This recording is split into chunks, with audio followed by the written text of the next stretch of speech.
Good morning. It's time to start the Finance Committee meeting. If I could get everybody to take their places.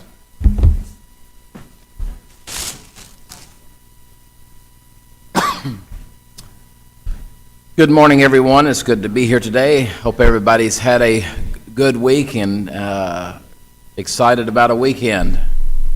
We've had a successful week here at the city with several things going on, and hopefully we'll hear about some of that. They had the job fair, which I understand was a great success, and maybe we can, I know it's not a report that you give with Lodgers Tax, but maybe, or something that maybe we can just hear a little bit about how that went. But we'll go ahead and start the meeting. If we could just let the record reflect that three counselors are here: Counselor Kennard, Counselor Roebuck, myself. Counselor Oropesa is absent, unless I have just missed. No, okay. And if I could get an approval of the agenda. Mr. Chair, I move that we approve the agenda and the minutes from the March 4th, 2021 meeting. Second. All right, we have a motion and a second that we approve both the agenda and the minutes from the March 4th meeting. Any other discussion? All in favor signify by saying aye. Aye. All opposed by same sign. Motion passes. All right, let's move forward with our informational reports. Good morning, Mr. Chair and committee members, counselors.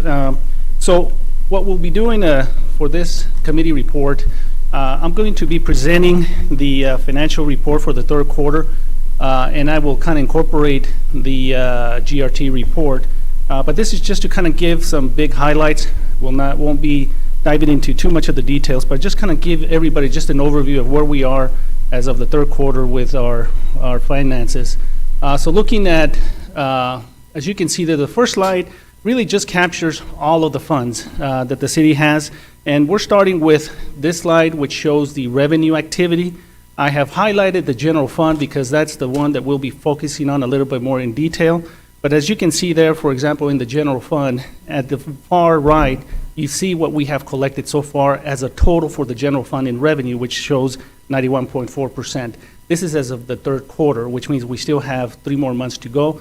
So we are in good shape there as far as it goes with the revenue side. Again, we'll dive into deeper in the general fund. So when we start looking and breaking down a little bit more in the general fund budget versus actual, again, as I stated, we have 91.4% that we have collected. We have about $3.3 million left to be able to meet what we budgeted originally this year. And projected just in the gross receipts tax alone, we're looking at 8.3 more. So, I mean, more. We're definitely going to meet our budget goal plus some. And Summer will cover some more of that detail in her budget adjustment. And I will show the GRT slide that shows how our trend has been good, normal, as far as it compares to 2 years ago. As you can see there in the GRT for April, again, it's not part of the third quarter, but just this is the actual April collection.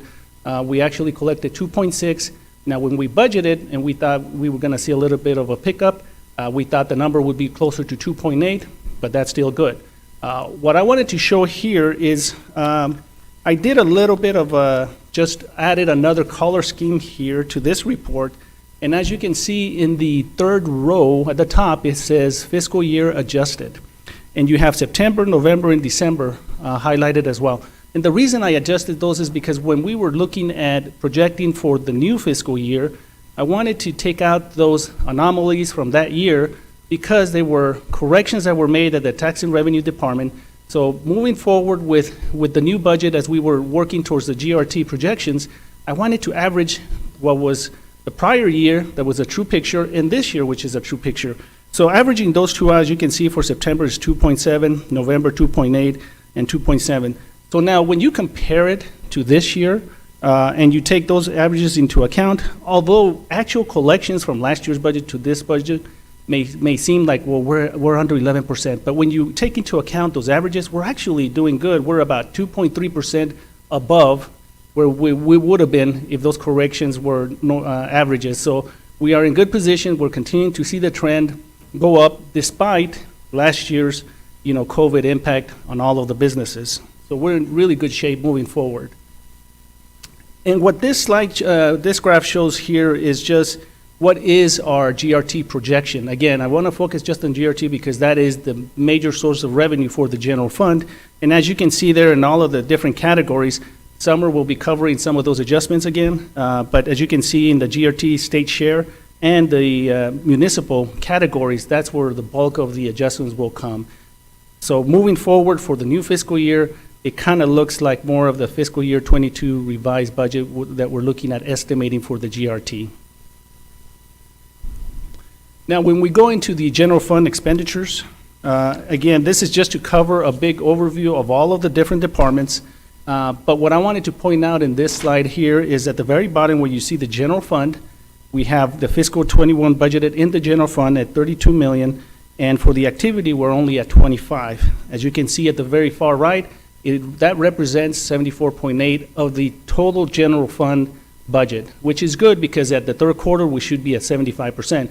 However, some of the departments within the department, we may have to do some corrections to make sure that they stay within their approved budget by the end of this fiscal year. Again, part of what the resolution will be covering. So when you look at the graph here, you can see general fund, as we covered, 39 million, 36 we have collected so far. We're going to exceed that goal. In the good side, on the expenditure side, we budgeted 34 million, but looks like we're going to be below the actual expenditures, which is a reflection of, the department heads staying within their approved budgets. However, even though we are going to be doing some budget adjustments, it reflects on some of the things that we had to do because of COVID, and again, that will be covered. But overall, we're in good shape with the general fund revenue and expenditure side. Now, when you look at some of the other funds and their activity, again, I just want to highlight some of the major funds in this slide here, which is the Air Center, again, some of the sanitation activities, and the water and wastewater. And this just covers, just as a comparison of budget to actual, on the revenue side for the Air Center, for example, we have a lot of grant activity at the Air Center. And that's why you see $14 million in revenue. That's a lot of grant activity there. Again, COVID kind of slowed things down, so a lot of that activity will be moving forward to fiscal year 22, so and that will be picking up quite a bit. On the Air Center revenue, again, the makeup of that total revenue is 36%, but we are seeing a good trend just on the operational revenue that the Air Center collects. And as you can see on the expenditure side, overall, because of the projects that were budgeted, that will be picking up going into fiscal year 22. When you look at the sanitation, again, you see the same. The revenue trend there for sanitation is $3.6 million. Of course, we have transfers in and out, and then you have the net revenue transfers of $3 million. So we are in good shape there as well. On the expenditure side, we did buy some big pieces of equipment, so that kind of skewed the quarter percentage off because of the big purchase of the compactor and so forth. So, but some of the, I believe in the sanitation side, we ended up buying some trucks earlier in the fiscal year. Compactor was on the landfill side. And here is the landfill. As you can see on the landfill, it is one of those funds that we separated this year, and ultimately our goal is to correct the landfill, how it receives its revenue, because for many years in the past, as it has been reported, it was consolidated with sanitation. It was an all-one fund, but they're two separate enterprise funds. So when you look at the revenue activity, we budgeted about $1.8 million. We are receiving about $1 million, a little bit less. However, on the expenditure side, it's about $3 million. So there's more on the expense and revenues. However, the big part of it is because on the sanitation side, the landfill is not billing sanitation for all of the disposal at the landfill. And normally going into the new fiscal year, we're going to correct that so that the landfill side is actually starting to get more of that actual revenue, regardless if it's an internal operations. It's almost like the water fund billing City Hall or billing the fire department or billing the sanitation department. We're essentially creating that so that it has its own stream. It just helps to really determine what the rate should be when we account for all the customers, whether it's ourselves or anybody else on the outside. So that will be corrected going into the new fiscal year. So what we see here on this slide, again, on the water, looking at the water department, as you can see there, revenue is about $7.6 million, which we're at 86% of the revenue collected. We are in good shape there with the water side. And again, on the expenditure side, we're also doing well. I think within the 2%, a little bit over, but overall, we've had some big expenses on the water fund that skews that a little bit. Nothing that can be of concern as we close the end of the fiscal year. And on the wastewater side, again, as you can see there, revenue is at $3 million.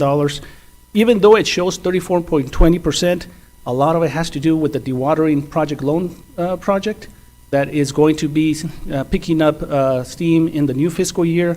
And because we budgeted the revenue, the $5 million, well, obviously, we haven't received that. But that will be carried forward into the new fiscal year. And as you can see on the wastewater expenditures there, this was one of those funds that was also consolidated several years ago. We separated them, and as you can see, I mean, it's starting to look where on the actual collections, $3 million, 2.2 in expenses. So that is a good trend. We will be seeing a better improvement there as we finalize the rate study, and that fund starts to create its own reserve funds for future projects. And this chart here just shows the overall revenue and expenditures for the entire budget. As you can see, we have a budget of $102 million. Again, it is the adjusted number.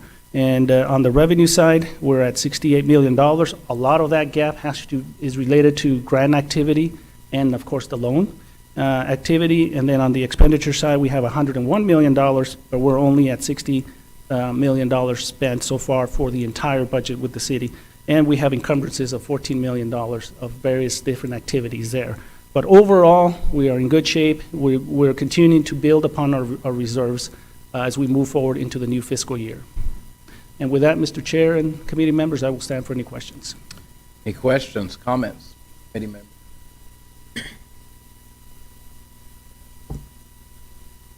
Go back. Councilor Roebuck. Thank you.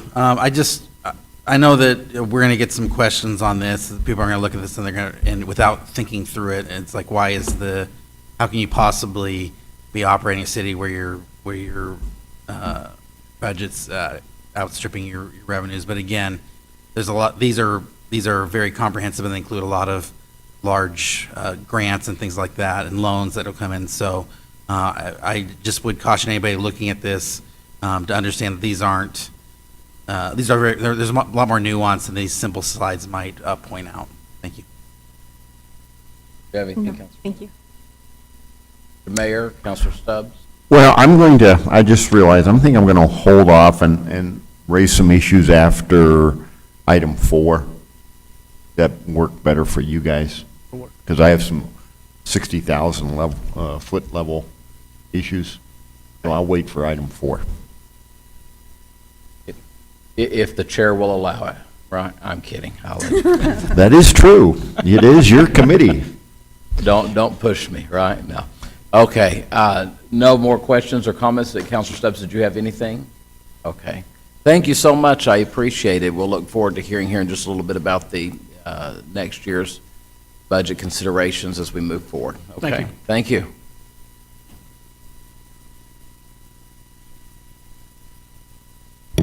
Morning, Chair, Councilors. Good morning.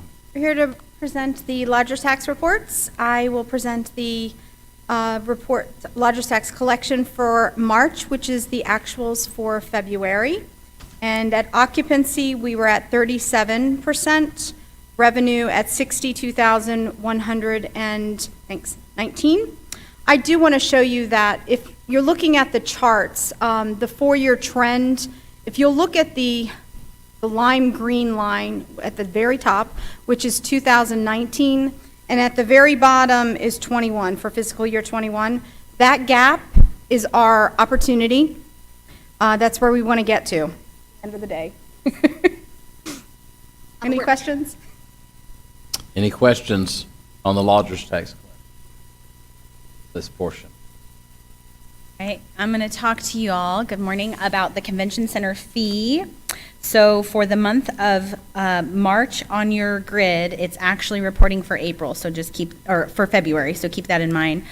We were at 37% occupancy for room nights, and for actual revenue, we only collected $38,000, which was down about $20,000 from the previous fiscal year 19. We're not counting fiscal year 20 because we know how dark and sad that year was. With that, and I'll let Stephanie talk to you a little bit about where we're at and what we're looking at for the convention center. She is passing out our STAR report, and she's going to talk about and ask Counselor Stubbs last month asked about our percentage based on the state mandate. How did our hotels do with all of the state restrictions? And so at the very top of the grid, Stephanie has indicated where we were at. So in the month of June, the state mandate was 50%. We were at 46.8. It's that yellow bar. In July, August, again, we were at 50%. Our hotels were at about 48, 49%. And then in September, we went to 75% occupancy because the levels changed. And our hotels were only at 54%. And then in November, from the 75% mandate, we went back down. We took a couple steps backwards, and we were back down to only 25% occupancy. But we were in a good shape. We're at 42%. And so the average, you can see December for the year is 46.8%. Our goal is at 74.8%, and that's based on 2019. So when we talk about that and we look at the convention center and you look at current opening and what we're doing with this facility, we are working on a plan. Mr. Nebb, I believe, shared a little bit about what our projections are. Our goal is to be back at the 75% range when we can reopen this facility at full capacity to cover our operating costs. With that, I'm working on a plan, and our goal is I would love to have staff in onboarding perhaps in October with a full reopening in January, looking at where the trends are. And so I'm going to let Stephanie talk to you about the trends and why those decisions are being made, because I think it's good information for her. Thank you. I'll talk a little bit about the trends. So if you look at the report, with the messaging during the first part of COVID, more of in-state travel, what happened is oil and gas went away, in-state travel was severely restricted, and that trend doesn't come back quickly. I think people weren't comfortable even when we raised it to 50%, and that's reflective in the occupancy. I've also had many discussions with the hotels on the comeback strategy, and I think that they're pushing it as much as they can. I do think it's almost our setting here too in New Mexico that makes it a challenge for people to say, okay, I'm coming back. So I think next month we get a little highlight, because we get the STAR report a month prior to when you see it. It is looking better. So we're excited about presenting that next month. So we're on the way, but that's the reality. And, I know all the hotels are really trying their hardest to find the business to replace oil and gas, and they're really pushing it, which is challenging all of them, but in a good way. So, and they're currently at 50% is the trend that I'm hearing in the market. So we got a little ways to go. But with that, I'll stand for any questions. Yep. And one more thing too, you guys might get a lot of questions from the community about why aren't we open? What are we doing? I want to tell you, we're going to have a strategic plan to open. We're not just going to open and try to figure it out the way we're operating these meetings right now. So with that, I will be presenting to you guys by July a strategic reopening plan, hiring, onboarding staff, potentially if we can get to that 70%. We will operate the same way that we had instructed Spectra to operate. So there will be lots of questions, I'm sure, about outside caterers. I want to assure you, we have always allowed outside catering. And so if I can, let the community hear that. We've always allowed outside caterings. We will continue to allow outside catering as we look at this reopening plan in the same manner that we had previously set up, because it was working and it was successful in 2019. So again, we'll stand for any questions. We are hopeful and grateful to have the partnership with the state tourism department. We're working on that plan, and grateful to have that opportunity to open a little quicker than what we anticipated based on our lodger's tax numbers. So, Yes, a question that I have is, I'd like to hear a little bit more about the state's plan. We have a plan, and we're doing our best, and our hotels, it sounds like, have a plan, and they're trying to market, they're trying to do things necessary to bring folks' heads into beds, but what's the state's plan so far? So based on our calls with our state tourism department, just this past week, there was a representative from the governor's office that did indicate that the goal is to have our outdoors fairs and festivals reopened by June. That's the target date.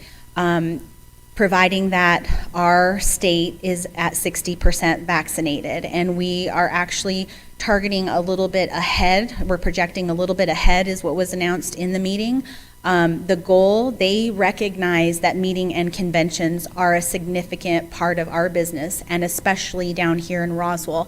And I believe that's why we were selected to have that support from them, because our economic injury was so severe with meetings and conventions. And so part of that plan with their partnership is we will be hiring a group sales manager that will focus specifically on group sales for meetings and conventions, and really building that sales pipeline.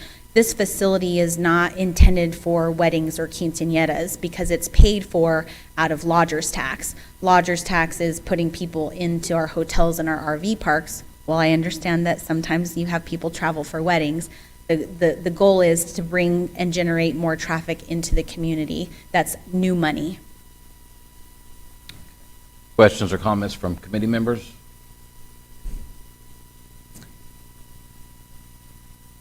Have one and forgot it. Okay. Mr. Mayor, Councilor Stubbs, either. Okay. Thank you both very much. Thank you. And did you want to speak with Mr. Yeah. Nebb about the job fair? Yes, I looked around. Is he in the room? I don't see. There he is. Chair, Yes, sir. I remember my question. He remembers his question. So,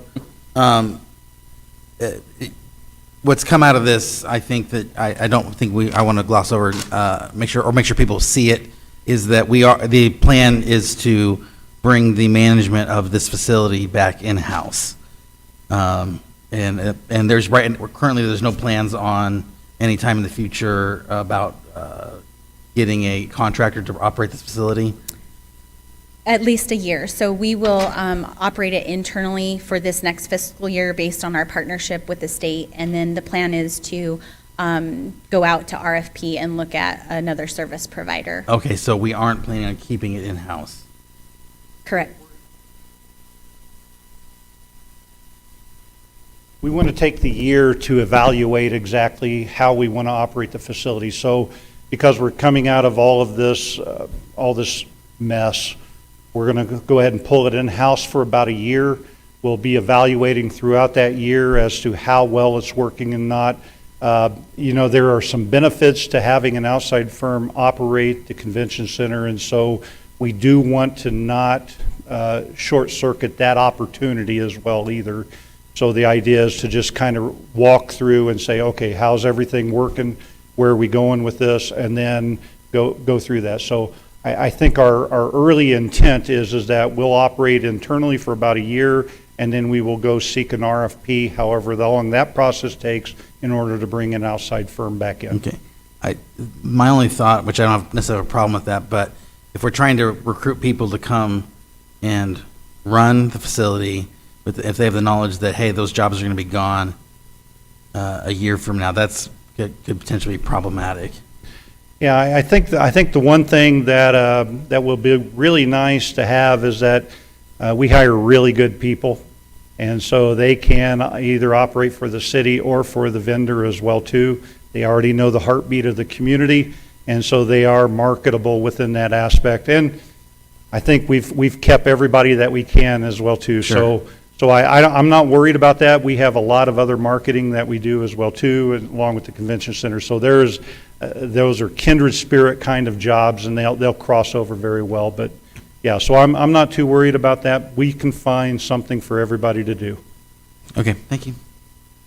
Okay. While you're there, tell us a little bit about the job Yes, fair sir. and the success. As I said, we can find something for everybody to do. Roswell did their first citywide job fair for just the city department job fair, just this week. We had 153 people that came through between 9 and 5. I think we had a very steady flow early in the morning. After it got after afternoon, after 3 o'clock, it kind of dropped off. We were still trying to hire lifeguards, but it was raining, and I think lifeguards don't like to get wet. So we didn't have any of the 16 to 18-year-old kids that we thought we would get from running until 5 o'clock. So 153 people came through. We hired 28 jobs. We have 40 more in some level of the mix, depending on what the requirements are as to how to walk through them. So it was a really good success for us. I think with that, we are planning to have another one like in October. As soon as we get farther out of all this resetting of the systems, and so hopefully we'll be more successful with that. I will say that I'm in conversations with the Roswell-Chaves County Economic Development Council. They are asking for us to help put on a community-wide job fair and allow all the businesses that are needing help to come in. So we're going to be meeting a little bit later this week. I will say that we're hoping to have this in about 3 weeks. It looks like on the calendar if everything works out. And so we will open the building again for all of our business people that want to set up a table, because the restaurants are having trouble. Everybody's having trouble filling some of their slots. And so we'll look at those hours. But as far as we went, we were really happy. I think some of the successes that day, we hired 4 dispatchers. We fully equipped our dispatch service with our people again, which is really hard because it's very difficult in a job fair because you don't know who's going to show up. But we had everybody from master's degrees all the way down to people starting out in their career. And so I think we had a really good mix. We hired a few other individuals. I'll share those at a later date as we finalize those all out there. But I think we had a really good time. I'm really happy with the dispatchers because it's such a tough job. The typing skills and just the ability to empathize across the airwaves is a really difficult job. We found some potential candidates for the police department, and all the way down through that process. So yeah, we were very happy, very successful, I think, with that. And again, I think as I stated on one of the news articles or the reports as well too, we're trying to put our people back to work, and we're trying to get them back so that they can sustain themselves within that, take care of their families and everything. So I'm glad that City Roswell is a part of that. So any questions? Fantastic. Any questions, comments? Thank you very much. Thank you. I know from speaking to several of our staff and folks in the community as well who went, some folks I spoke to that came said it was ran very professionally, very smoothly, and it just shows what quality we have here in Roswell. We very much appreciate it. I was really proud of all the departments of the work that they did with that. And we had some really good success with that. We have a lot of jobs still open, so everybody is still entitled to apply, and we will get them a very good look. So thank you. Fantastic. All right, let's move on into our financial report from the audit. Yes. Good morning, Chair, Committee. May I ask a question before you start? You gave me this one this morning. Is this different from the one that we have in the packet? Okay. It's the same. All right, just wanted to make sure. That's the official copy you Okay. have. I have Chris Gardner on the phone from Patello, Brown, Hill, and they were the external auditors for this audit. They will be our auditors for our next audit, and he's got some slides that he's going to present to you all. Chris, are you there? I am here. Can you hear me? Yes. So thank you. Yeah, I have some highlights from the exit conference that we did back in December, which is just a slideshow of the required communication that auditors are to make to those that are charged with governance. And so this is just some of the highlights from that. If we go to the next slide. What we issued is what we call an unmodified opinion, or as I put in brackets there, a clean opinion.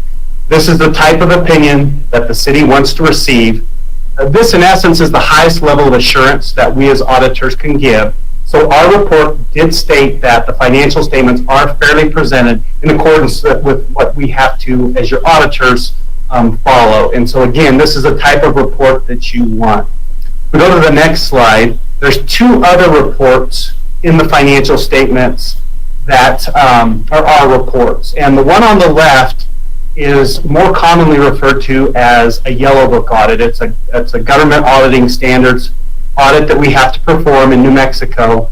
And it's required for us to look at internal controls a little bit differently than we do in a regular audit. And so in a regular audit, our requirements are just to get an understanding of controls. We don't have to test them, and we can move on. Well, with the yellow book audit, we actually have to pick samples. And in New Mexico, we have to even expand it further. The state auditor requires us to look at certain things like procurement, use of gas cards, credit cards, some of the contributions to parent, and there's a lot more testing that's expanded in New Mexico. And what that report talks about is just how we test internal controls differently. We're not giving an opinion on internal controls. We're just filling out the additional testing that we do. And then we have to explain the any variances or any issues that we have with findings. As you can see there, we have some findings that we'll talk about towards the end of the presentation.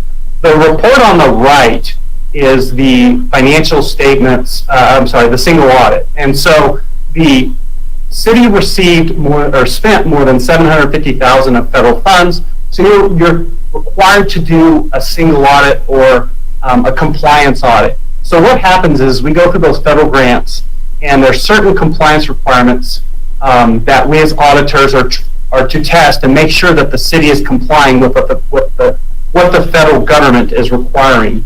And as you can see on that report at the very bottom, we do issue an opinion.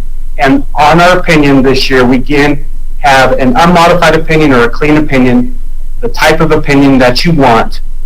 With a single audit, we could also have findings in that report, and based upon our testing, we did not have any exceptions. So the single audit, we had a result of a clean opinion along with no findings. We go to the next slide. We as auditors are to communicate any difficulties encountered in performing the audit. And with the computer conversion, that is always a challenge. It always takes time for those systems to get fully implemented and working well. Even with a very successful conversion, sometimes it takes a year or two to get all the bugs worked out of the system. And so that was really the only difficulty that we had encountered in doing the audit this year. We go to the next slide. To me, I think for council, this is one of the more important communications. When we get your trial balance, we always have certain adjustments that we have to do. In New Mexico, we are required, or the city's required, to report to DFA and establish a budget, which you're going to talk about in a little bit, on a cash basis of accounting. At this point, that's the methodology that DFA is requiring the city to do. I think the city is looking into maybe changing that methodology, but right now you're using the cash basis. And so that methodology of accounting is not acceptable under our standards. And so every year we have to go through and do certain adjustments to take it from that cash basis to what we call modified accrual, and then also to full accrual accounting. And so those adjustments that we had only related to those type of entries. And so I think that what that tells the council is that the numbers that you're getting and analyzing the budget throughout the year are accurate, and we as auditors are not having to come in and make lots of adjustments to those numbers. So it should give you some comfort in relying on those numbers as you make your financial decisions throughout the year. We go to the next slide. We're supposed to talk about if we have any disagreements with management. If management felt that a transaction needed to be handled different than we did, we would have to let you know, and we're happy to say that we didn't. I mean, other than, COVID and the conversion with the system, I think the audit went smooth, and there's really nothing else there to report. We go to the last two slides, or the next slide. The last two slides are relating to the findings. In the prior year, I believe we had 3 findings, of which 1 was resolved. The gas cards and internal controls were implemented to address the issues that we had in the prior year, so therefore that finding was resolved. And then if we go to the last slide talking about current year findings, the very first one is payroll. And so, as you can see by the numbers, that one's been around since 2017. It has changed up a little bit. I know at one point there were issues with timesheets, which I think have been corrected. But this year we did have some issues with I-9s. There were 2 I-9s that were incomplete, that were completed, but they weren't completed completely, and so they needed to have some additional information to get those taken care of. And then we had 2 that could not be located. So 2 of the I-9s for the employees that we tested out of 25, the city could not locate those I-9s. The next one is controls over cash disbursements. And what we actually had this year was 2 transactions where the purchase order was completed after the purchase was done. And so what needs to happen is the purchase order is the approval process that needs to be done before any purchases are made. And so on 2 instances out of 25, that didn't happen. We did make an improvement in the prior year. There were 7 of those. And so we do document in that finding that's in the report that the city has made progress on that finding. The next finding is municipal court unauthorized bank account. During the year, the court went out and created a bank account. They did not go through the proper policies that the city has established and did not get permission and do the things that they're required to do based upon city policy. So that account was created without the proper authorization. Additionally, when that account was created, it caused some lack of segregation of duties. And so one of the signers on that account has other functions, which causes a breakdown of internal control.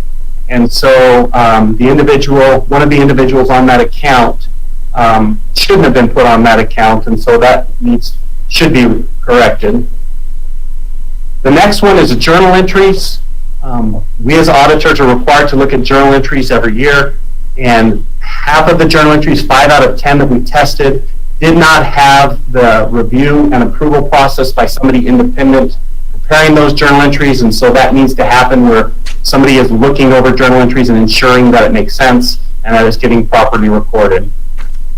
And then the last finding we had relates to that Yellow Book expanded testing that we talked about.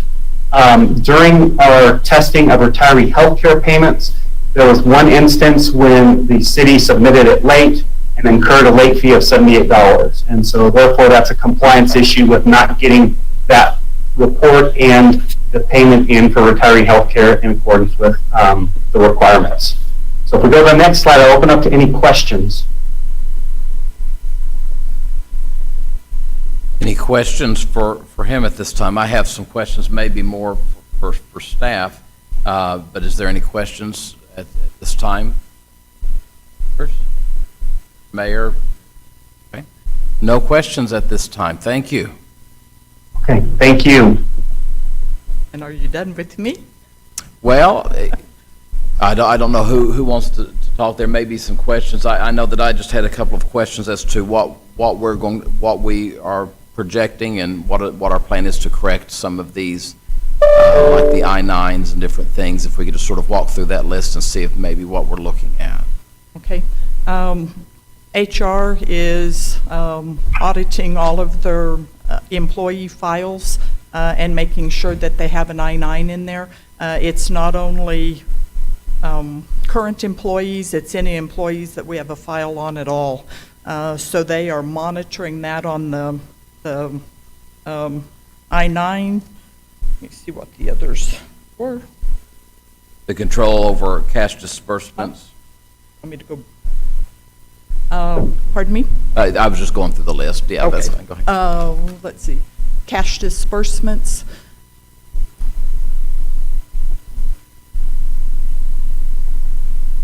I'm not sure. All right. And I might be able to interject with that one. This is not an uncommon finding that we see. When you have a department that has, in their mind, an emergency and they want to go through and just get something ordered, it's just, to be honest with you, it's somewhat luck of the draw. I believe that the reason we had a decrease is I believe there was communication that had been made kind of discouraging that from happening based on the prior audit. And so I think the only thing that can really happen with this one is just to continue when you have those exceptions, when your staff are approving those, is to bring it to their department head's attention and make sure that, that they're trying to follow up and correct those throughout the year. And so, again, I think a couple years ago there was some additional communication that was made where we did see a decrease. Hopefully this year we'll continue to see that trend working. Fantastic. Now, let's skip the next two if we could and move to journal entries, if we could go to that one. The journal entries that are prepared for this fiscal year that we're in right now, we're actually printing all of those off to ensure that they've been approved by the appropriate people. So we will have those ready when they come in. We're doing a lot of pre-work this year that wasn't necessarily done last year for the audit. I communicate quite often with Chris on how we want to go forward, because we're not wanting to have our audit in December. We're looking at August, September timeframe to get that, wrapped up so we can move on into the next year. But the journal entries between Chanel and I, we're monitoring those this year. Fantastic. Then the last one there. The retiree health care, I believe that payroll was done in finance last year, or this audit year. It is in HR now, so I think they have a good handle on, the due dates of everything, and they're in Tyler, and they get help on that quite a bit. I don't think that'll be an issue this year either. Fantastic. Okay. All right. Mr. Nebb, did you have anything you would like to ask? I'm not going to ask any questions on anything, but if you have anything you'd like to ask.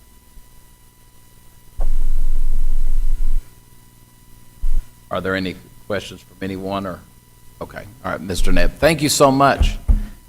Yeah, just on the municipal court, we are working directly with Judge Seski in order to correct these issues.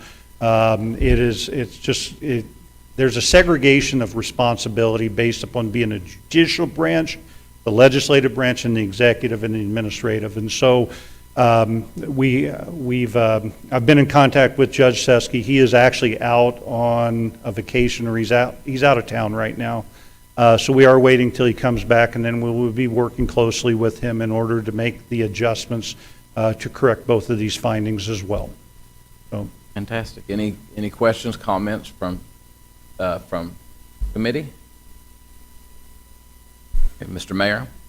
On the I-9 issue, and I want to make sure I understood this correctly, current employee files are under the control of HR, and HR is going through and reviewing them. But you made a comment about former employees, and are we, under these standards, still expected to make sure all of our former employees how far back, where are those files maintained? Are they still in HR, or is there some kind of repository for files? There is a repository, but when the I-9s became a responsibility, so we were supposed to be tracking all those I-9s, and so when the audit comes through, they do check back throughout, the course of that thing. So we maintain all of our employment records for that, the length of the time as required by the state, and so, so what we did in the last 2 years, though, we changed payroll over to HR because the functions were closer related to HR than they were with finance.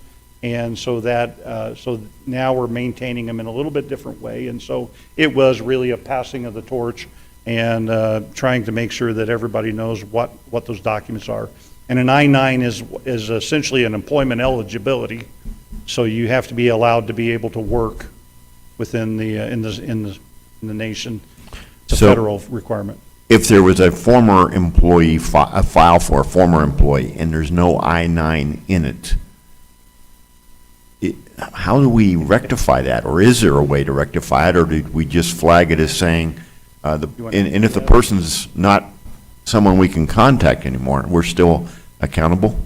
Yeah, because it was mandated a number of years ago. I'm not exactly sure how long, but any employer has to certify that they're eligible to work in the United States. Okay. So if we had a file that didn't have one, I would try to get a hold of that person, and then at a point I think the auditor notates that this file doesn't have it, we can't get it, and so that they don't look at that again because we can't fix something that can't contact them.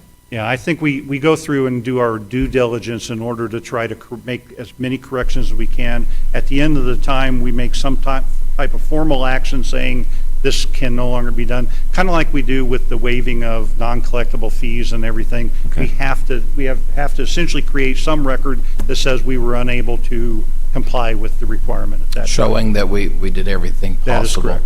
And what is the time frame that the state requires us to hold these in a repository? Kevin? Or, no. Yeah, and our city clerk has a whole list of every different type of record, and so they maintain it. We're at 7 for personal records are almost forever, for a long, long time. Okay, all right. All right. Well, thank you very, very much. Thank you both. Any other questions or concerns or comments from? Okay. All right, fantastic. Let's move on and to the presentation of the fiscal year 2022 preliminary budget.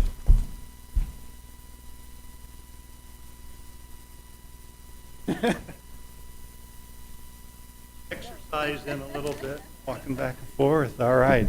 Let me ask just one thing on the former.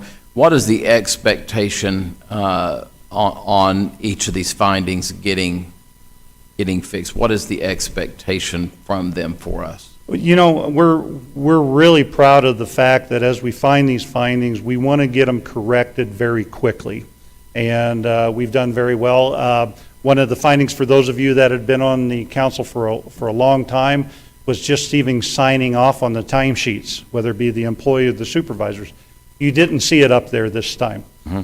And so as we get a little bit more acclimated to protecting these deadlines and these dates and everything, then we've gotten better at making sure, providing those assurances that we've double-checked whatever those issues are. So I know that I think Mr. Fuentes or Janie had provided the state with an expectation of the plan, because we're required to respond to each one of the findings, whether it be a control finding or one of those severe ones, which we did not have.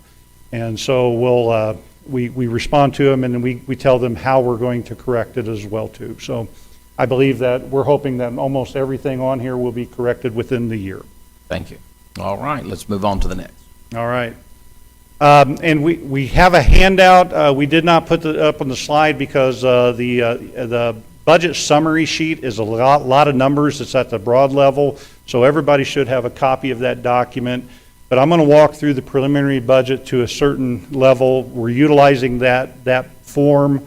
I have everything on the slide, so I'll talk about the specifics of that.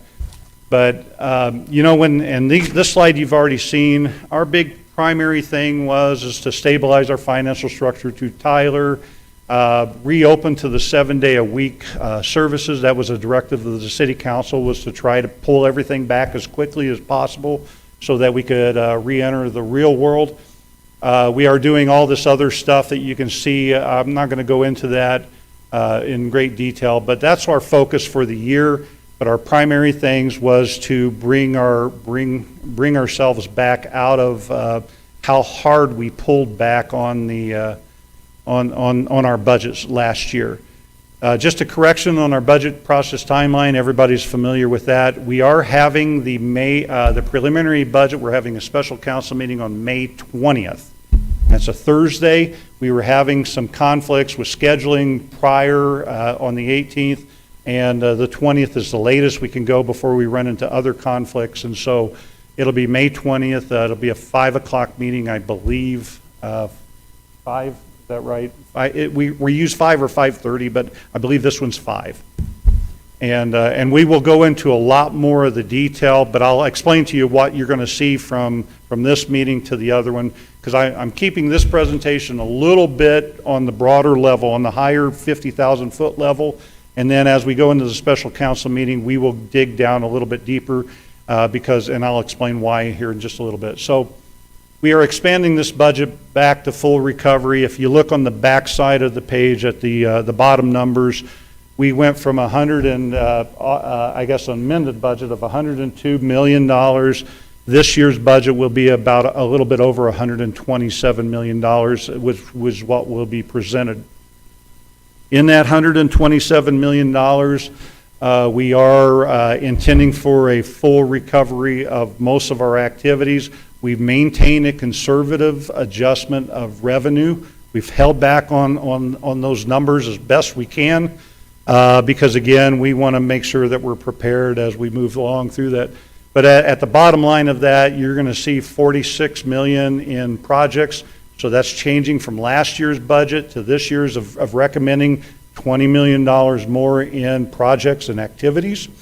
We are actually, and when you look at the personnel, as far as providing all these different personnel as well too, to get back to our 7-day-a-week coverage, we are hiring about 155 positions in order to meet all those expectations, and that's where we're aiming.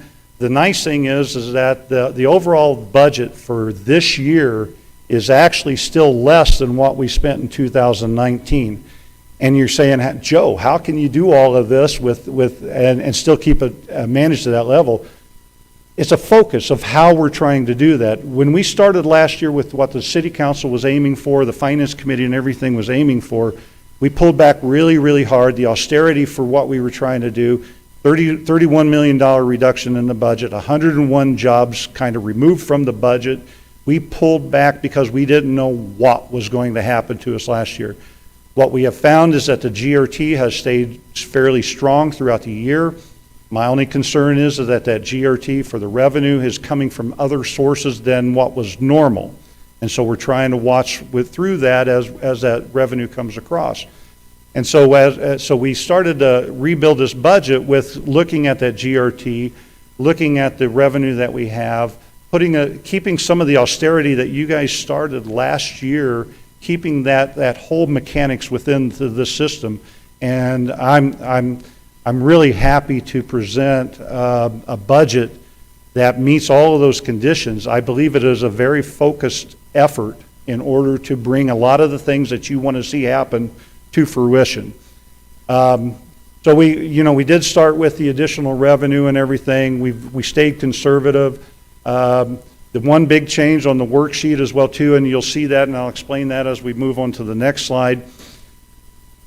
We've been trying to move toward a function-based budget for the last 4 years, and we started looking at how much are we going to use for marketing? How much are we going to use for public affairs, IT, facilities maintenance, and everything?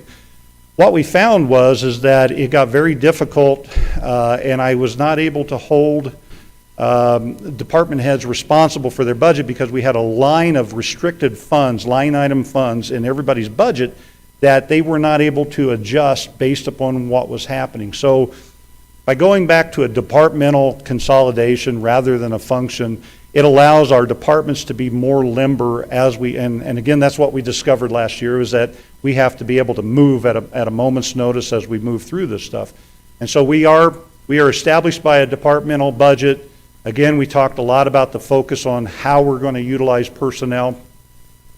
And then on this slide here, so when we talk about the budgeting for the department rather than the function, when you look at the general fund worksheet and you look at those departments, we have them labeled in there. We added the following departments to the general fund. Legal, so we are separating legal. Legal was buried in city administration, and so we moved that out so that we could kind of watch those costs as we move forward as to what legal is actually costing the city so that we can track that departmentally. We did the same thing with planning and the same thing with engineering. Planning and engineering were tucked in one of our capital improvement funds. And it's called the Capital Improvement Fund, I should say as well too. But it was parked over there, and so what was happening was, in my mind, in the estimation, is that the funds that we were utilizing for projects and activities was getting ate up by the operational expenses of these departments. And so there became a very difficult way of how to track our operational costs to actually fixing things, repairing things, and getting things better. So we went ahead and established the departments of planning and engineering in the general fund.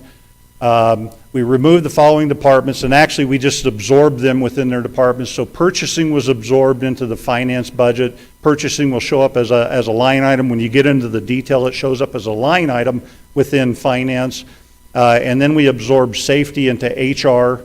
Rather than have its own account out there, we absorb safety into HR. So HR will have essentially a project line in order to track that.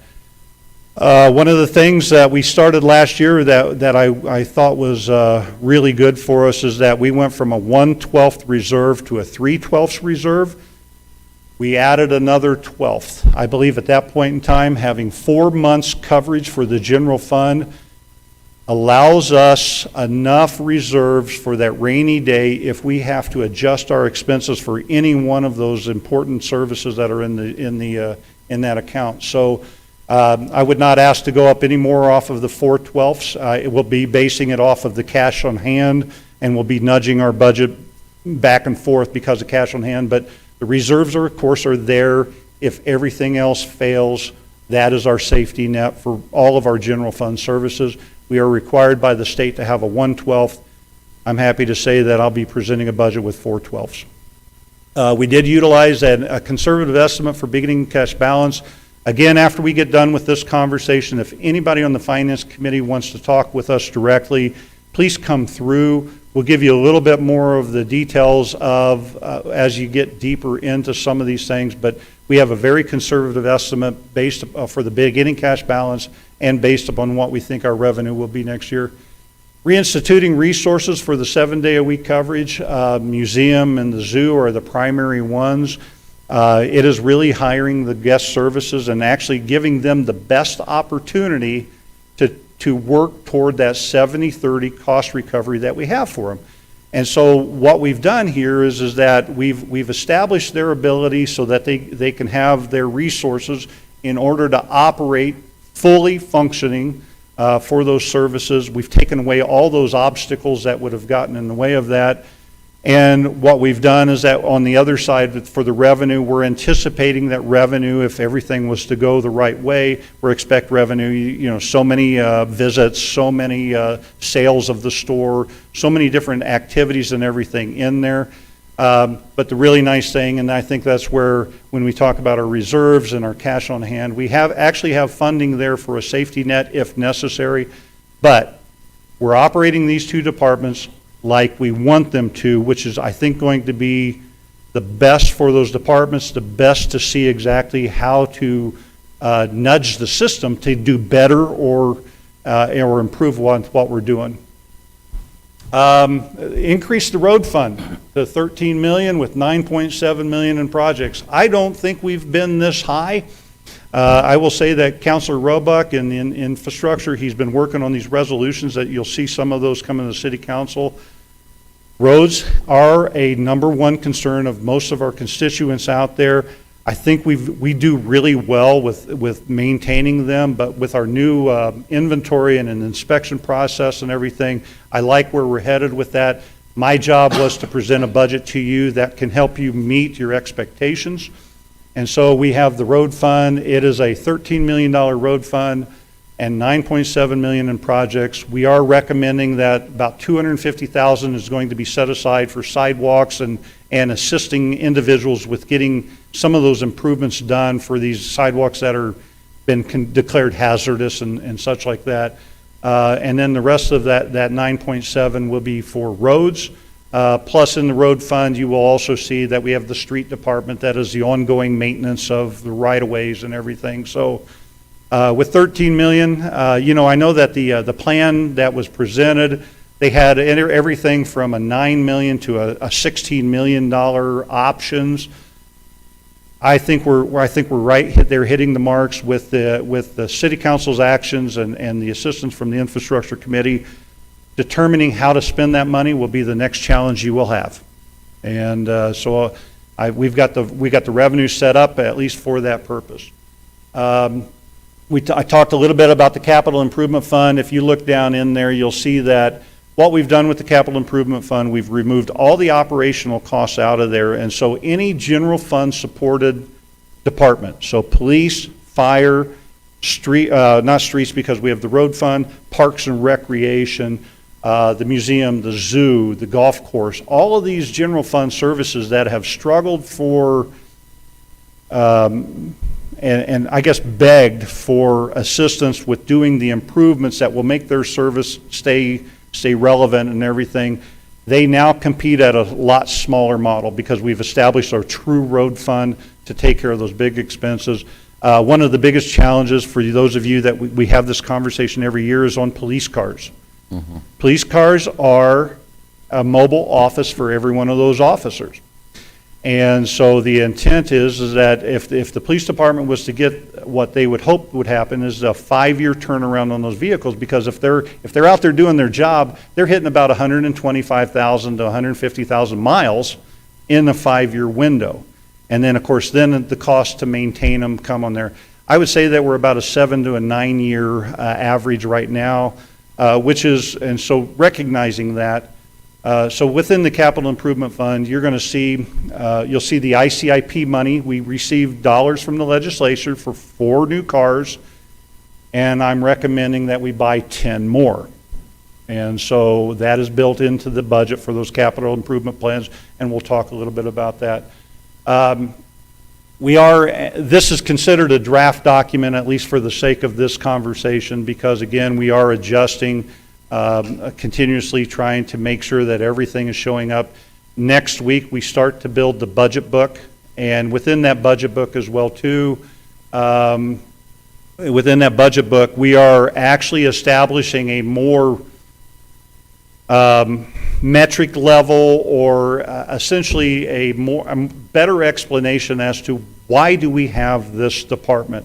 And so in this document, and we've been moving this way for the last 4 years, and so the idea this next year is that recreation, the museum, and the zoo will actually have different types of graphs in it that show a different breakdown of how the money helps do the activities that they're accomplishing. And so we're hoping that we'll do that with everybody. I kind of call it the layman's ability to review our budget, because if we stay on what's required for auditing and accounting and finance, it gets very convoluted as to how this money moves. And so we are moving that way with that budget, so you're going to see a little bit of a presentation, a little bit of difference in those 3 funds or those departments. Everything there, we've talked about the convention center already, so I won't talk about that much. We're watching that very closely.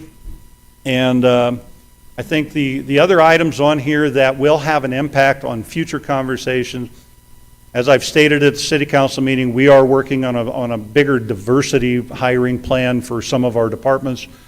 The Our Town strategy, just talking about that as we start to progress out on that, that's involving multiple departments in eliminating crime.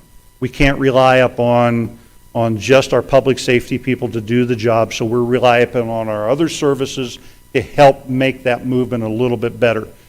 We don't accept the crime, we don't accept the activities that are happening to us, and so we're going to do whatever we can to do that. There is an impact on the budget, and that's why I have it up on the slide as an initiative.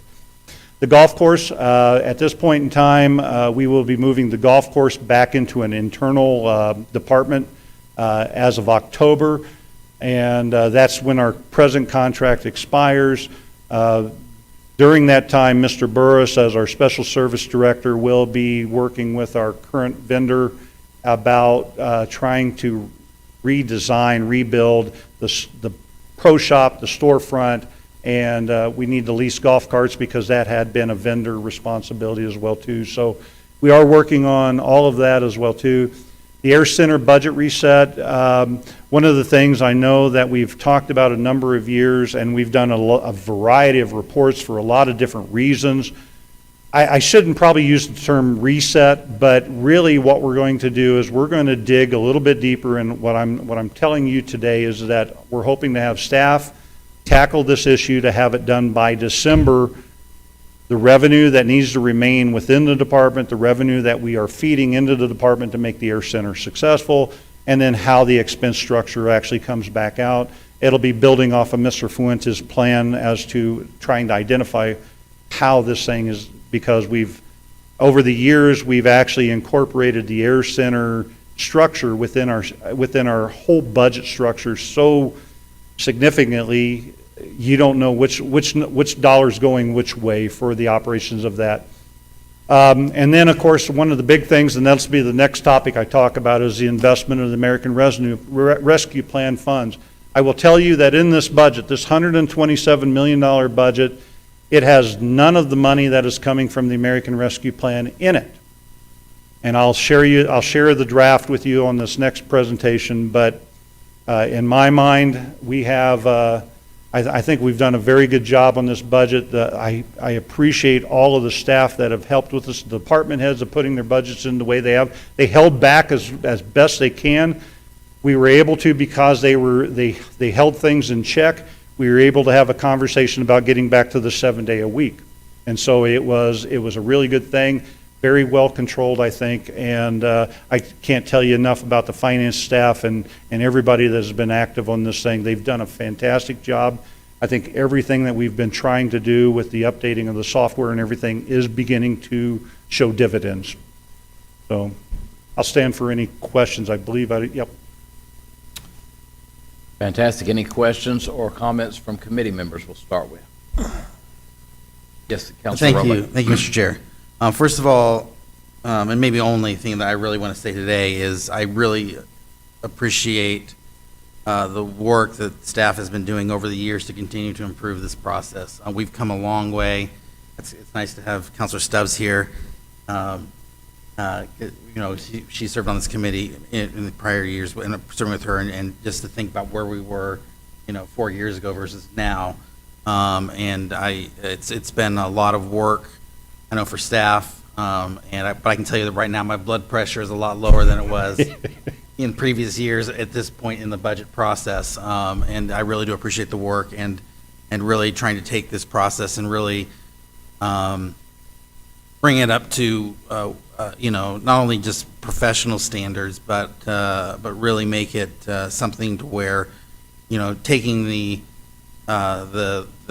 values of the city council, really trying to integrate that into that process, I really appreciate. So I just wanted to say thank you, Joe, to you and your team for the work that you're doing. And again, my blood pressure really appreciates it. I'm feeling good about where we are right now in the process. Thank you. Thank you. And Mr. Chair, and I did not say that. I mean, if you look at our budget calendar and everything, this budget that you're going to look at in 2 weeks at the special council meeting is a complete budget. It has capital projects. It has everything into it. It is not a preliminary budget of just this operational side. You have all the information. You have all the ability to adjust based upon any of the needs that you feel that the city has to have. The final budget that we approve in July, that's just the extra cursory action based upon having the truer numbers of where we ended up for the year. So this budget, this is what you've asked for, and this budget has everything in it. And so now you have all the tools for you to do your job as well too. So thank you. Let me just say that I appreciate, one of the most exciting things to me about this process is that you have not included the American Rescue Plan into this. I have, when I very first started on the council back in 2009 or so, a very good friend of mine, he wasn't a good friend at the time, I actually met him through coming to city council meetings, but has become a very good friend of mine, O.L. Adcock. Many of y'all know O.L. Adcock.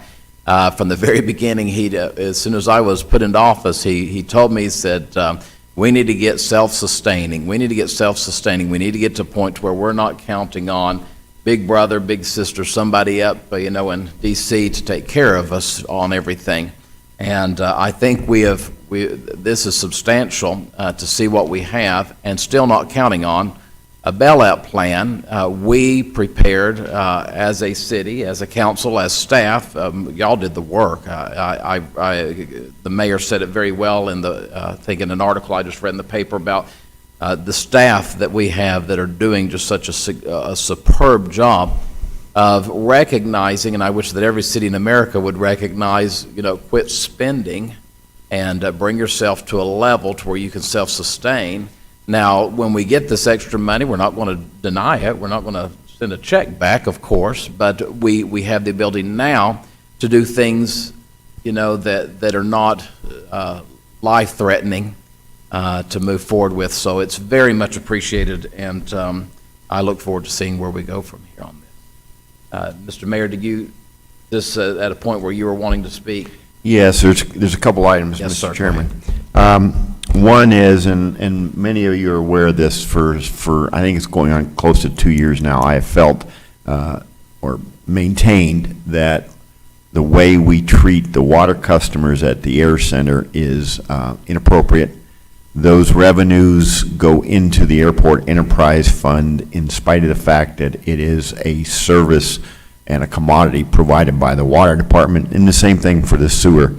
That, and I have pushed for a rearrangement of that. I would like to see that where those revenues, sales of the water and the charges for sewer treatment, go to, in fact, the wastewater and the water. I think this is a good time to do it at the beginning of the fiscal year, and I'm open to hearing why we shouldn't do it. And I don't know who wants to take that on. Mr. Chair, committee, and Mr. Mayor. Again, that is why we're actually talking about trying to complete this by year end as well too. The challenge and the convolution of the Air Center, and I'll just go into that question just a little bit as well too, because we've had a lot of conversations on it, and so We have. It is actually understanding what we received from the base during the indenture document back in 1967 that starts this whole process. I really think that over the years we have found very unique, creative ways in order to recognize the responsibilities of the indenture document as we move through. I'm kind of there with the mayor on. We set our utility rates based upon the cost to run the service. So that's really what this is about, is that water and sewer actually, we didn't set the rates going, well, they're out at the Air Center, so their rate should be different based upon what we need to contribute to the indenture document. So what we are doing is that when we set the rates for everybody, the individuals that are out at the Air Center, those funds go into the Air Center as a revenue based upon this, starting with this indenture document back in 1967. The challenge is that we set our rates based upon the utility as a whole, and so now we've already short-circuited funding that would have helped replace water lines, fix sewer lines, fix the infrastructure out there. And so we've talked about a lot of different ways in order to recognize that. I think there's a bigger question about water rights as far as the water that, the wells that we receive, the capacity that we received in water rights, as opposed to taking the money out of our utility. And so I think that trying to walk through that, I think that at some point in time, there are a lot of decisions that would have to be made as to what the city council believes should remain with the Air Center and should be removed. And I think that's where Mr. Fuente's plan actually covered a lot of those different principles as that. And I think that's where the challenge comes, because I think we're all going to have a difference of opinion as to what should be there and what not. The old municipal airport is a great example. That one was released, but we were required to, as we sold off property, that money that was generated from that for 20 years, that's how long that agreement was supposed to feed back into the Air Center itself as a revenue as well too, because the idea was that there was federal money spent on the old municipal airport, therefore the value of that should be transferred over to that, so when you sell the property, provide the value back to the new Air Center that is out there. I would say that over 54 years, the city of Roswell has done more than its fair share to maintain the Air Center, to maintain all the services that are out there. And so the conversation that we have is that, have we not already paid enough for the value of whatever that is that we're still trying to obligate ourselves to? And we have to have this conversation with the FAA anytime we start to adjust revenue and expenses at the Air Center. So that's without answering the question, but that's a little bit more information on the background. So, Can I just ask a question with that?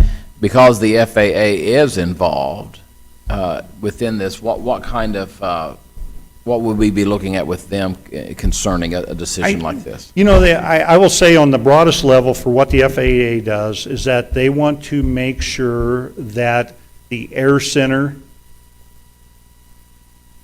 is maintained at a level that it can maintain as an Air Center. The challenge comes is that, or I would say that our biggest benefit for us is that we take the entire city, all the assessed value of the city, when we sign off on a federal guarantee for money that is being spent out there. We have $12 million of projects listed in there for the Air Center. We're taking all of our community and we're guaranteeing the success of that Air Center.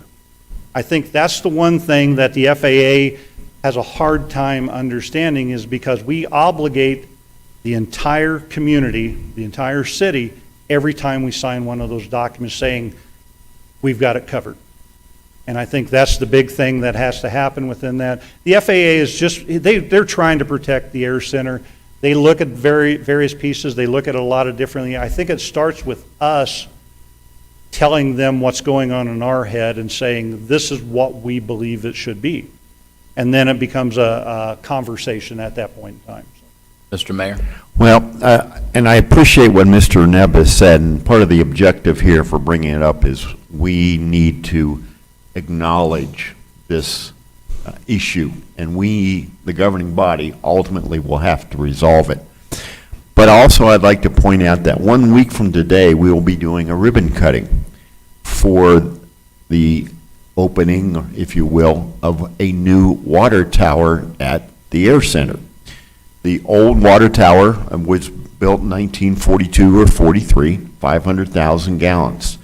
Our water department has built two 750,000 gallon, and I believe the total cost of that project is around $6 million. That is correct. And we're financing that with a loan from the state.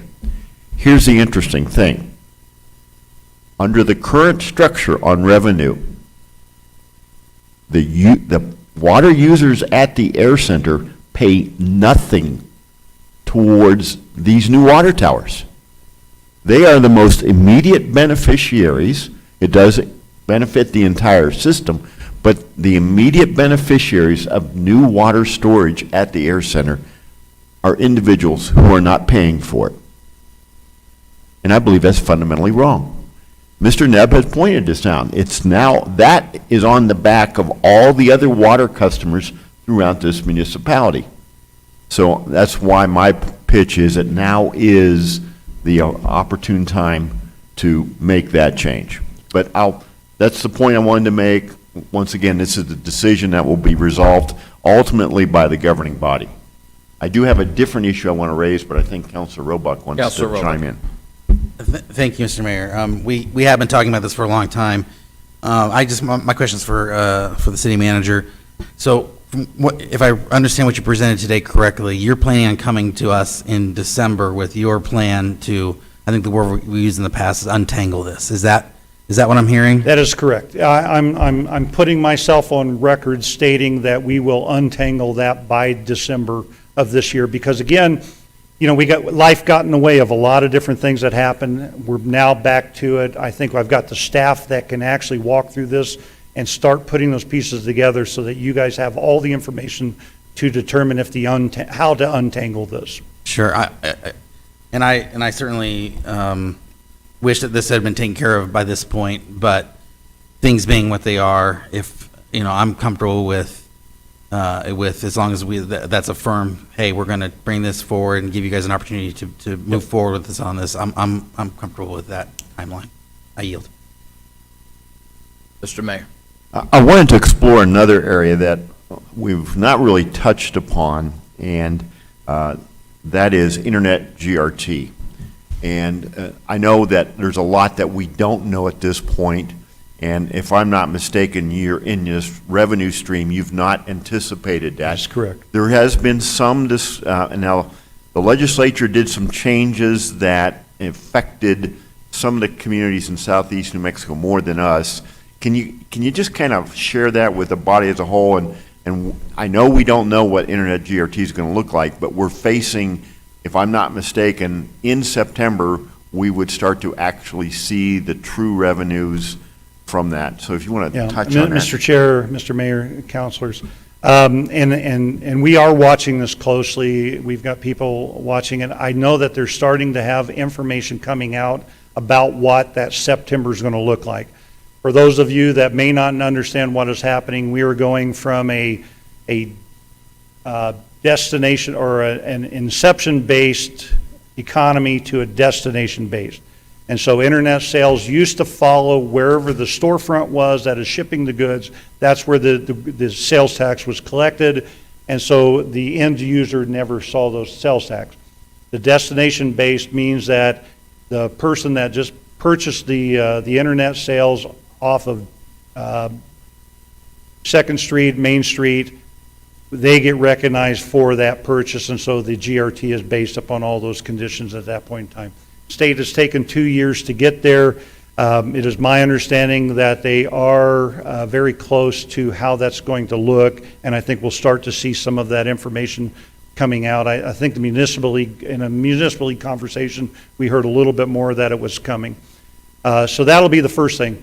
Mr. Mayor is correct as well, too. We have not put that revenue into the budget because it's not realized yet. And I think that's one of the big changes as well, too, from previous budgets to this budget.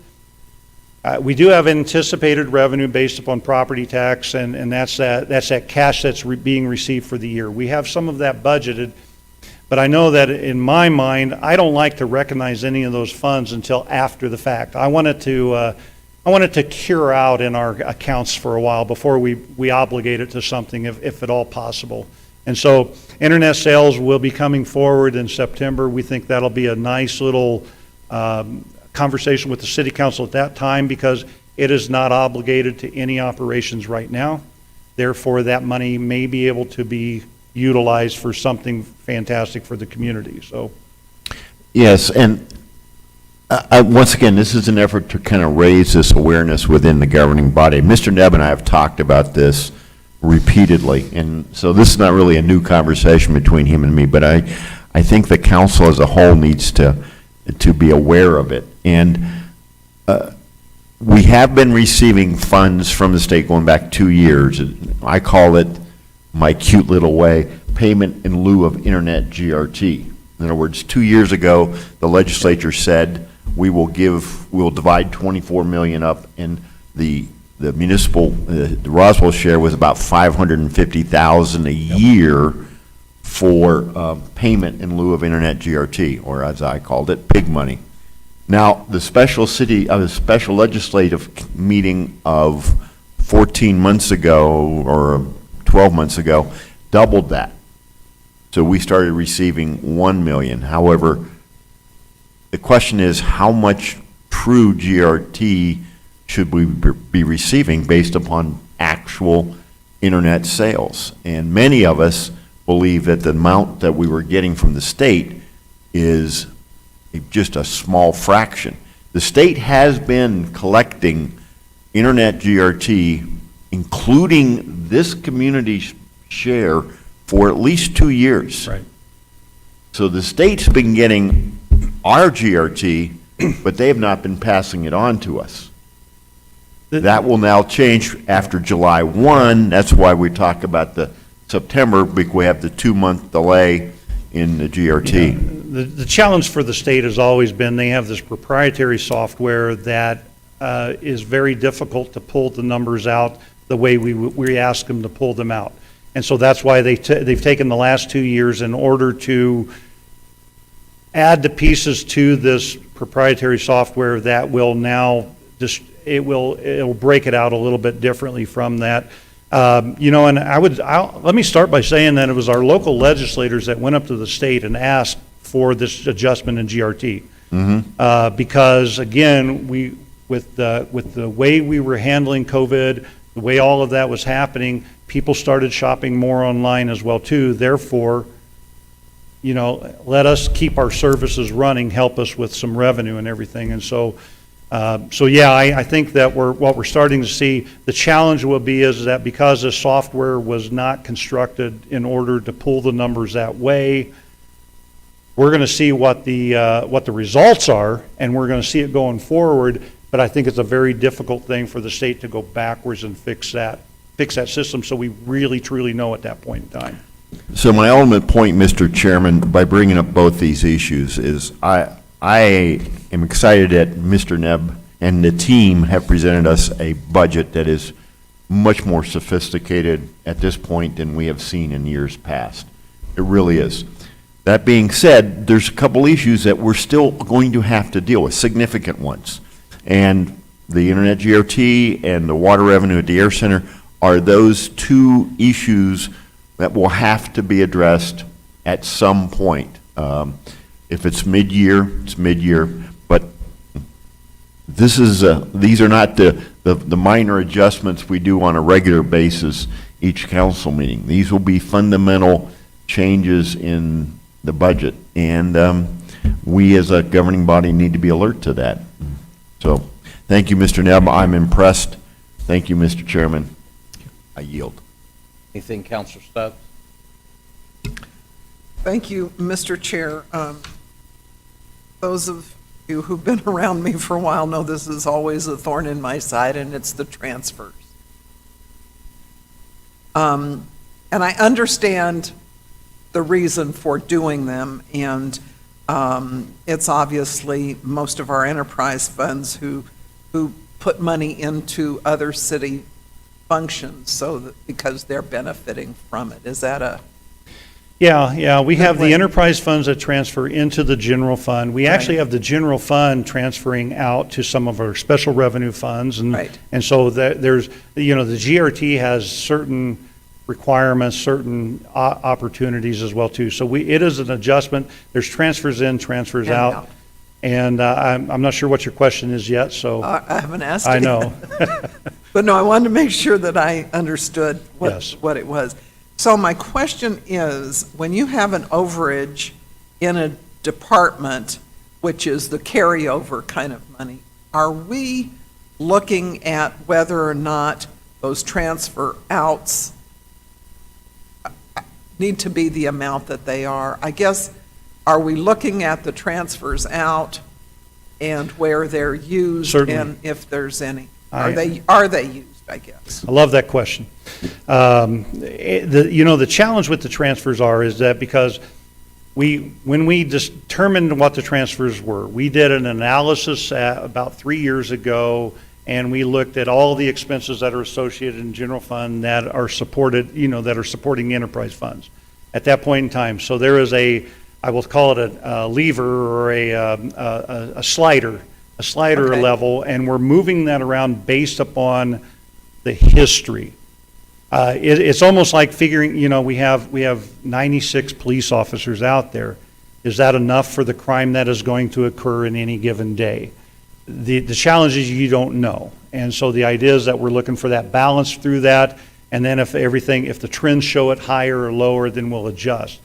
We go through the transfers every year, and we will do that slider bar just a little bit based upon how the trend looks. We look at the current year essentially first.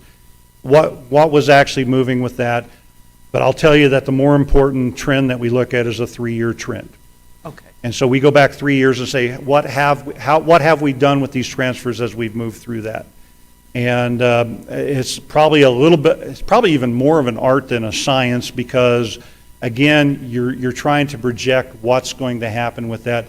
But we definitely want to make sure that the departments that are receiving that funds, that it doesn't become money that just sits either. So it is to advance everything, and I think that's where our budget is headed as well too, is that the money that we provide to you has to go to something beneficial as well too, and then we move those adjustments, those transfers and everything.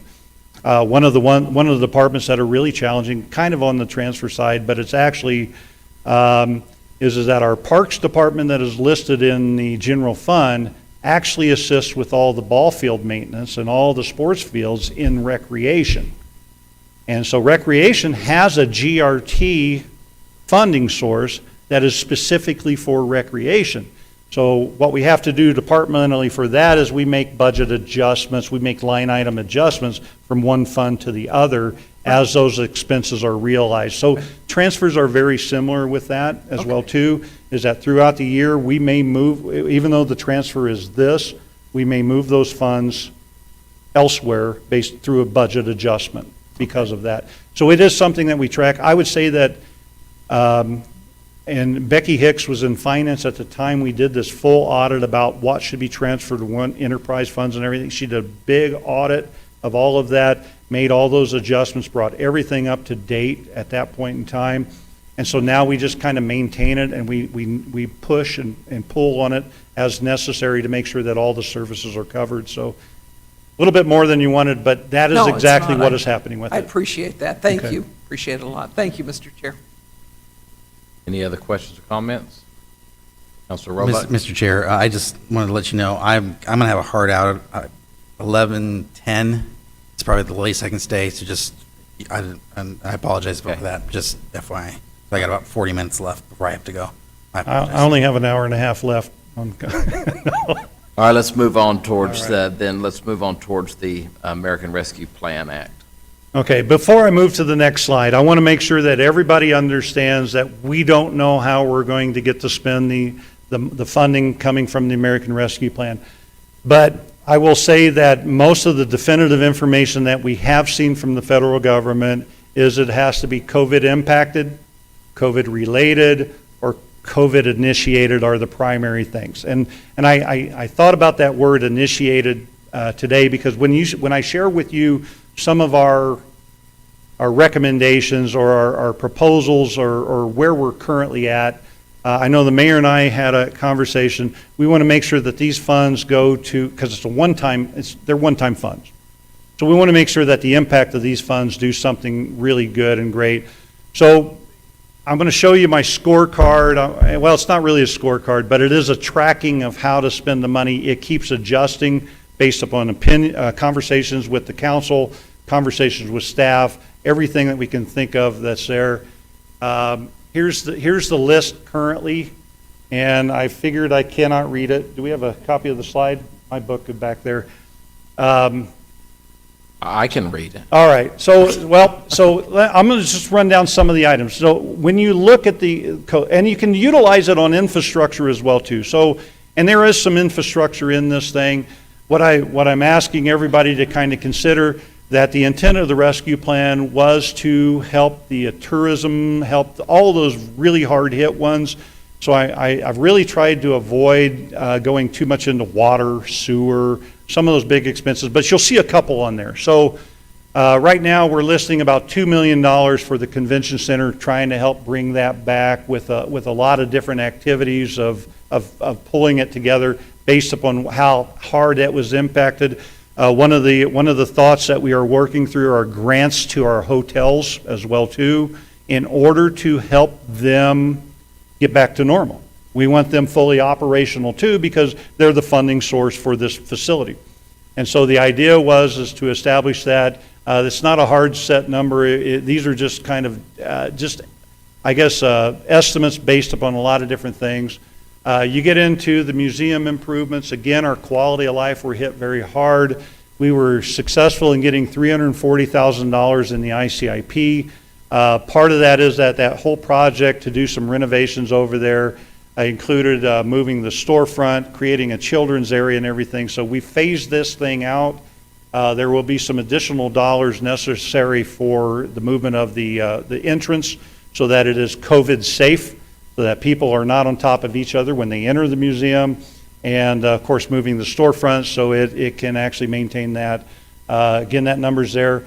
We also have within the zoo, developing out the entranceway for the zoo, including we have a donor that I will not talk about, and other than significant funding that is going into that. I will say that our hope is to create the zoo farmland experience, where we can show the educational process of that whole cluster of the fields, the dairy industry, moving it all the way up into making cheese, and then of course the cycle, bringing it back around.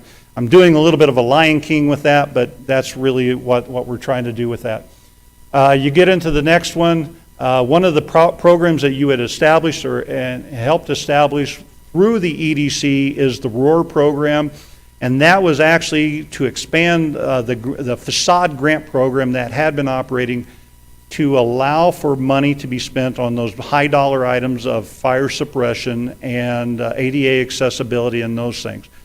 I don't think the funds that we have provided have yet been, because COVID got in the way, but I'm sitting there going, we'll need to put some additional dollars into that. I think some of these funds, because again, trying to get this money into the business hands are part of that concept, and getting those high dollar items, because otherwise the downtown, because of the older buildings, it is very difficult for anybody, unless they have a sugar daddy, to come in there and fix those things up the right way and keep them up to code.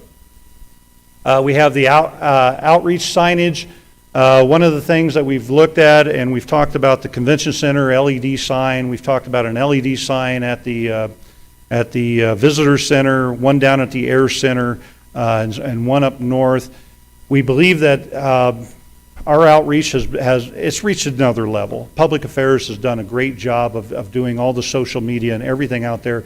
I think the one thing that we were challenged with was just signage for the passerbys, and doing something about that. Hey, we have a meeting coming up. Hey, we have something else going on. Here's the activities that are in the convention center. So it is a good marketing tool. So we'd like to spend some of the money on that. The next one is a utility recovery. We have about 800 customers that have utilized the non-payment system through COVID, and the no penalties as well too. So we are working on getting them caught up. As you probably have noticed within the utility office, we are actually trying to utilize the state funds first for bringing this up to date, because there's a lot of money at the state as well too. We're not sure if that number has to adjust or anything, but the idea is to make sure that our utility customers are up to date and we don't penalize them for their inability for the last 12 months. The next one is transit support. Again, you are aware that we are going to different types of vehicles, smaller ones that don't require CDLs. I believe that is related in part for the CDL drivers, but also in part that we can control the flow of the people on the buses, thereby it's a COVID initiated expense. And so we would like to utilize some of these funds in order to help offset the the funds that we would have to dedicate internally, which would then allow us to move those less restricted funds to something else that the city council would like to see happen. I've got $1 million in there. I do have it labeled as the Air Center Doghouse Project. I will say that it doesn't have to be the doghouse project, but if you understand why all those planes are parked out there, it is COVID related. They are not able to fly. They have to be maintained. Therefore, any improvements so that we can get these planes better maintained is a COVID-related expense. So we have those dollars in there for that as well, too. We have $500,000 listed for even the great blocks. Again, following that whole line of the COVID-initiated kind of stuff, there's funding for this that I believe that when we build the great blocks projects, we're in the planning right now, we'll be able to actually utilize some of these dollars to make it a safer experience. Cemetery, columbariums, and communal shelter. Again, that is another area that is COVID impacted, COVID related. If you remember all throughout last year, there were cities that had bodies parked in refrigerated cars. We were able to find a way in order to keep everybody moving, keep everything going, but we believe that the columbariums and the communal shelters will help us adjust how we are serving the public for those burials enough that we can create it as a more definitive COVID impacted opportunity. The next one again is on outreach. And just trying to do a little bit more on the outreach. I won't cover that one in as great a detail. Here's where I get probably even more creative. I got $1.7 million for the rec paths and the park systems. So as you're well aware that we took our entire system and we shut departments down. We closed them down based upon the need for responding to COVID. You cannot close down everything and think that it can't be maintained. And so we pulled out. We did not do as much work on the parks. We did not do as much as we should. I believe that some of these funds from the rescue plan should be put back into the park to bring the standard back up to what we expect of what our park system should be. And so that number can adjust, but I believe that those funds can be there for that. Tourism marketing. Juanita and I have been talking a lot about internal marketing and the external marketing. We want to maintain our internal marketing as to where we are at, which means that we want to bring in, because our external marketing is actually what helps bring the tourists in, and it helps bring in money that is not already here. And so the idea is that the more money we can bring in from outside of our community, outside of our region, that's new money. And that's the good stuff. You know, that way we don't have to put the impact of the services on our individuals. And then, of course, we are working with the Homeless Coalition to develop out a homeless work training program. And that one's we've been working on this for a while. One of our challenges has been that we've been receiving less community service individuals from the court system for a lot of different reasons. Again, they've went to a totally virtual experience right now for the court system quite a bit. They are coming back out of that, but so we have all this equipment, all these resources established for the community service to go pick up trash, to go do graffiti, to go do all those things that help clean up our community. We have the Homeless Coalition that we've tried to establish a program because we don't like homeless. I didn't say we don't like homeless people. We don't like homelessness. We want to put any individual out there that is homeless that wants to come back into society. We will do everything possible, just like this, to take care of them. The ones that we have a difficulty are the ones that do not want any help, but they want to just kind of tear our department down. And that goes back to our town strategy. If they're going to be a detriment to our community, we don't need them here. They need to go somewhere else where they can get the help that they need. But anybody here that is homeless that needs help, we're going to help them. And I think the Homeless Coalition, that whole group of advocates helps that. And I think we're going to be able to put them into the community service van a couple days a week, provide them with at least a little revenue to hold themselves together as they're trying to get back on their feet. This list can continue to change. There's 11.12 million that has been, I guess, labeled out there for Roswell. It has to go from the feds to the state to us, but I understand that the feds have tied restrictions on that money that say the state can't do any undue requirements with those funds. The intent was to get the funds to us as best as possible. So I'll stand for any questions on that, but I just wanted to share this slide because, again, we're still waiting to see. I think we're about 60 days away from even knowing what the heck is really going on with this, but wanted to give you a picture of what we have been talking about. Councilor Kennard? Thank you, Chair. Thank you, Joe. I think that this is very creative indeed. So you did answer my question, I think. The state cannot add any more restrictions more than what the federal government has done? My understanding is there's language within that says that the feds wanted the dollars to get to every community, every county in the way they intended it to be. So I think what we will see, though, because our money has to go through the state, there will be specific reporting requirements that are going to be on top of this. They are following the CDBG layout kind of to help flow the money through. So those requirements are pretty extensive anyway for the CDBG funds. But our concern would be is that if the state wants us to do something a little bit different and they make it a little bit easier or more difficult to do something that we believe is more beneficial for us, we want to make sure that that is careful. I believe that the language is out there. It's been a little while since I've read that document because it's hard to read, and I was waiting for more clarification from our Congress people for that. But that's my understanding, is that the states are supposed to flow that money directly to us. We'll get it in two tranches, one coming up in this year, and then another, because it goes through 2024, we'll get another about halfway through that, I believe. Okay. I think that answers my question. Thank you. As best I can. Right, okay. Anything else before we move on? Just a real quick logistical question. I assume that the way this will go through council is through a budget adjustment? Correct. Yeah, and that's why you see that big word that says draft on this slide. I want to make sure that everybody understands that these are just thoughts right now, and these are trying to take what we understand and how we want to go. So everything will be coming back for a conversation with the city council. It'll look like a budget adjustment, I assume. And it will be a budget adjustment. At the end of the day, yeah, we're going to feed that money in that way. Thank you for bringing that up, too. That was the one thing I didn't cover in the slides as well, too. A lot of those funds that are the revenue, the increase in revenue, are from grant dollars as well, too. A lot of our increase was from those grant dollars coming in. So that's why we've been able to stabilize and be as creative as we have been with the GRT and everything. So thank you.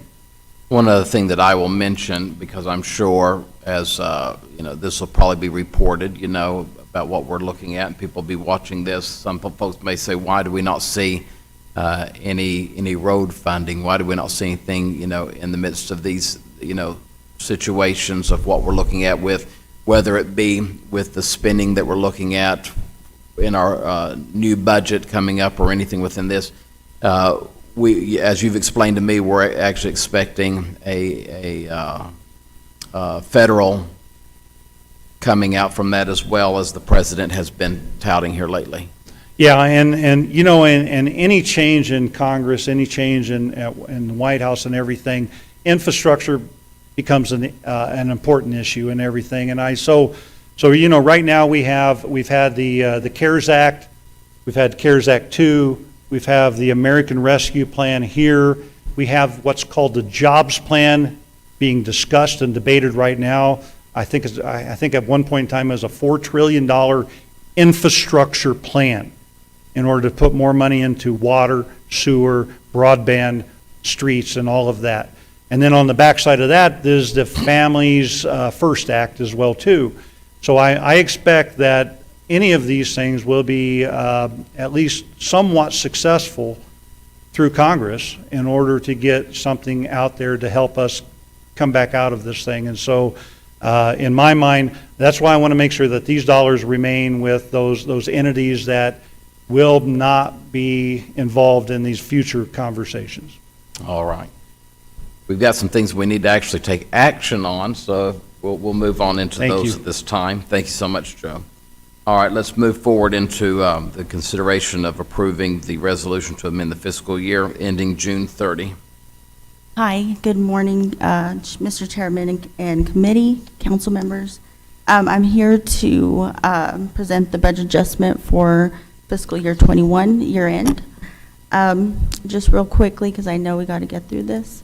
We have revenue in various funds of $13,800,517 and expenses in various funds of $2,932,290. I'm sorry, $2,909.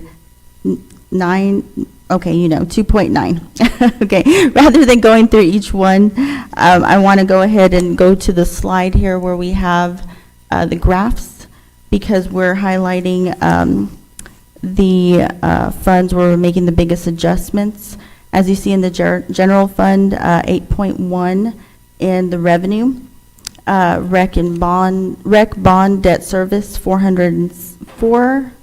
Why can't I say numbers? It's because I'm rushing today, and it's my last day, and this is what's happening. But airport, 819, 352. Solid waste, 584, 687. And the water fund, 2.2. On the next page, we will look at the biggest revenue adjustment in the general fund, which is going to be for GRT, because as we looked at for the year-to-date quarterly, we're already at 91%, so we just need to adjust that up to receive the rest of the year. Okay, yes, and that would be the next slide. Okay, so you see 8.1. The GRT, we did have some transfers out on that for the revenue in the general fund.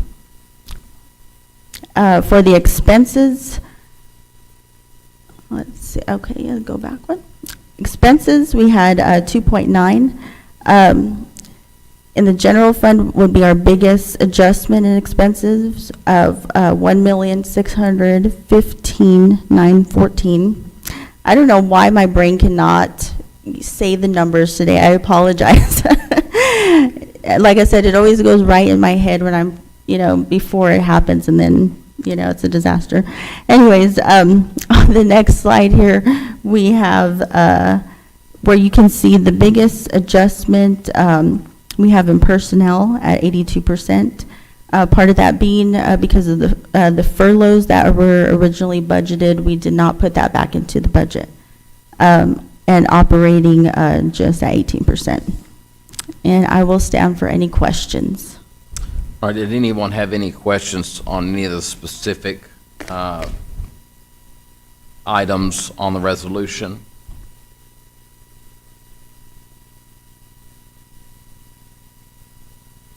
Anything at all? Any questions? Comments? Mr. not- Chair, one thing I would like to kind of just to wrap it up and summarize it is, again, this will reflect the close to the year-end adjustments that we need to make to shore up the Right. budget as we submit to DFA. So this kind of covers all of those things that we saw throughout the year, all the increases in the GRT. Of course, as mentioned, the furloughs that we did not cover, but however, some of the departments were able to absorb that. There were some others that were not. So we're shoring that up, but overall, we have the resources to make those adjustments.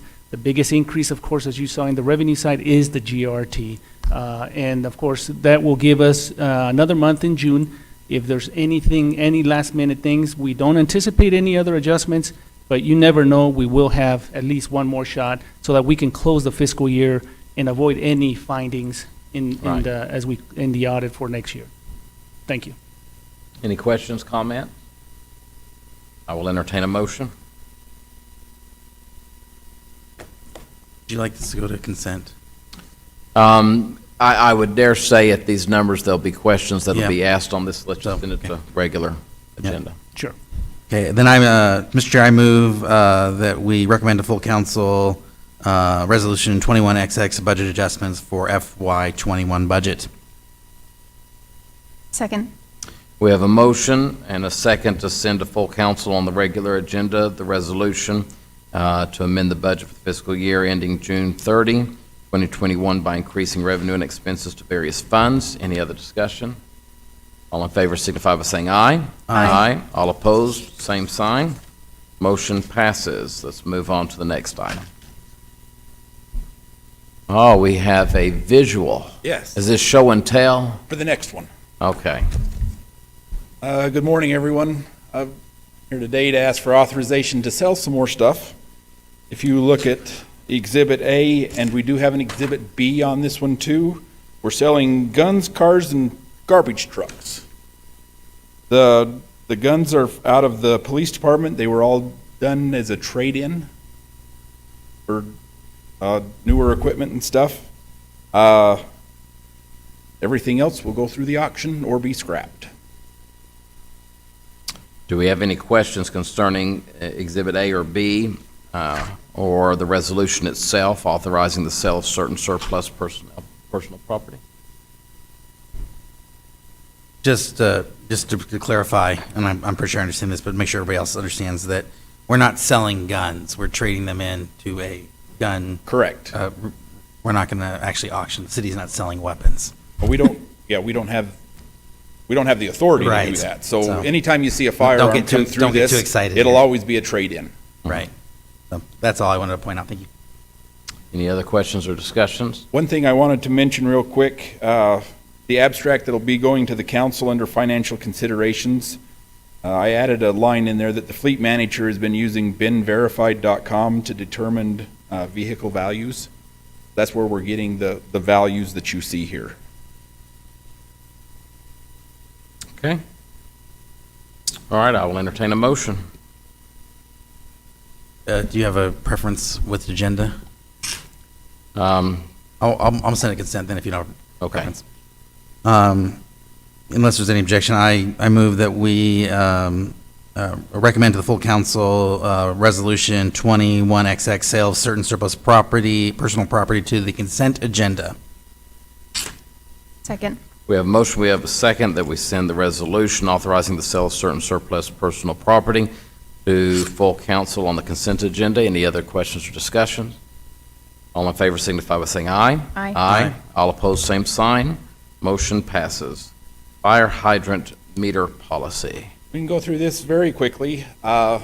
We've never had a meter policy that we've used in the past. This establishes the way we actually put out the fire hydrant meters, how they're used, how they're paid for. This is an example of the new fire hydrant meters that we will be using. We've ordered 30 of these.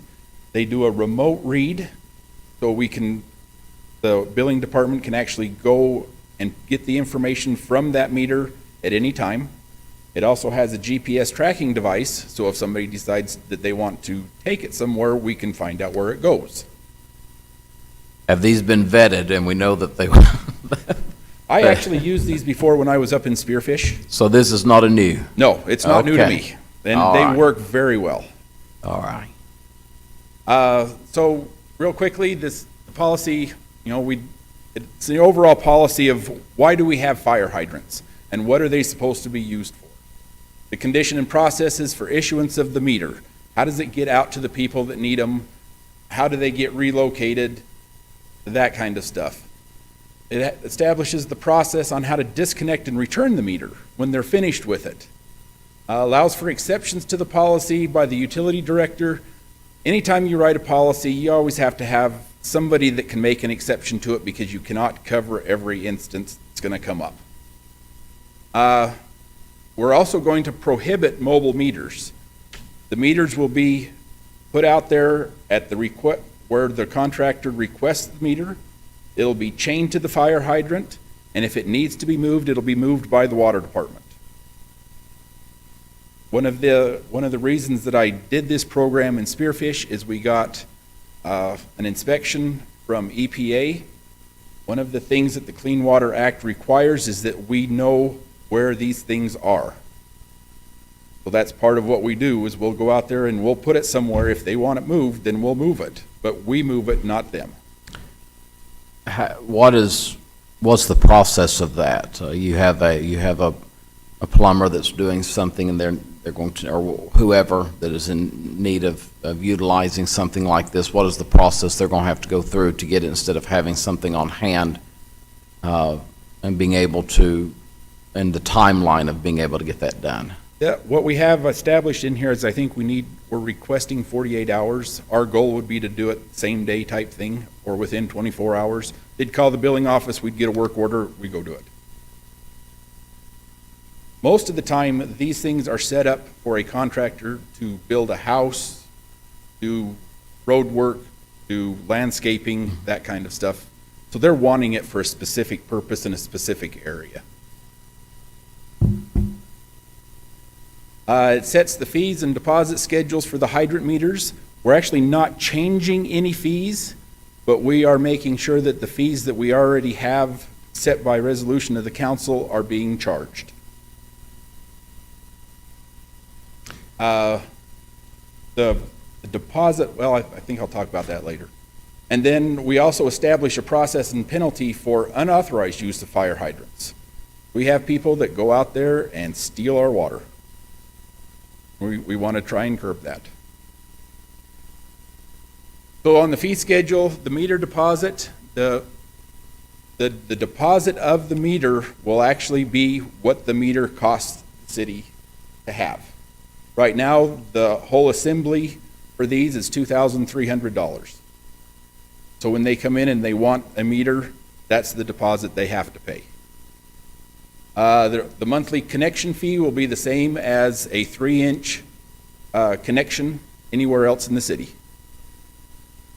Bulk water rate is what the rate is based at now. And then the meter relocation fee, if they want us to come out and move it, it'll be charged out on the basis of time, material, and equipment that we use right now.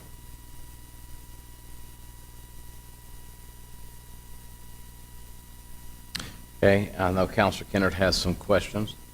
Thank you. So this is not something I'm real familiar with. Can you tell me what the current process is versus what this policy is going to do for us? Right now, somebody will go into the billing office and request a hydrant meter. They pay a $200 deposit, and we give it to them, and they go out and do what they want with it. This brings the control back into the department, so we know where that meter is. We know we have a deposit, so when it gets damaged, we can pay for the repair of it. We have meters out there right now that have not been read in years. We had a customer just after I got here that was upset because they brought in their meter reading that was 3 years old and had to pay like $21,000 worth of water. But they're supposed to be making these reports, and they just don't do it. Sorry, so what, if anyone can go get water right now from a hydrant, how does this process prevent them from doing the same thing? I mean, you might have a meter to read it, but how do we know who took the water? Well, and that's a problem that you have in any community, is you always have theft of water. And hopefully, this will bring it in. One thing that we will have on these is there's a placard that goes on the side that says what the meter number is. And if the police department drives by, or anybody from staff drives by and sees something hooked to a hydrant that doesn't have that placard on it, we would expect a phone call. I guess for me, and we're running sort of very close and short on time, anytime we're looking at a draft, a new policy, it's a lot more to me than just, hearing, just a few minutes of a presentation, then we move on into what I'd like to do. I guess it's sort of, no pun intended, but like drinking through a fire hose. To get that much information about something at one time and then have the expectation of making a vote moving forward. I think what I'd like to do, especially with our time crunch, this is something that we want to move forward with, but let's put this on the agenda for next month, and that gives each of us that now have a copy of the draft the ability to do the due diligence on it, to be able to speak to staff if any of us would like to, and make other council aware of it as well, so they have any questions, we can come back in here, get a clean draft next month that we all understand and agree with and move forward with. Does that sound appropriate? That's great, because I always like to have the input. So that was going to be my next question is, should this be going to legal? We have our legal chair here. I'm just, okay. I just think that I'd like to see the eyes of maybe a few, so maybe at the next legal committee as well. That would be good, I think. Okay? Fantastic, okay. Thank you very much. Thank you. All right. Did we have any, anyone sign up for public comment? Okay. All right, we see that there is no public comment. We appreciate everyone for being here today, and we move forward. Thank you so much, staff, and we look forward to plugging along. If we can just make notes that the meeting is adjourned at, and my phone won't pull up, 11:05. Thank you.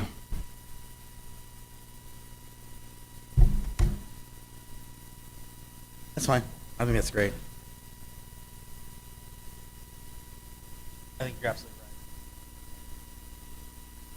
right. Potentially changing the way business we need.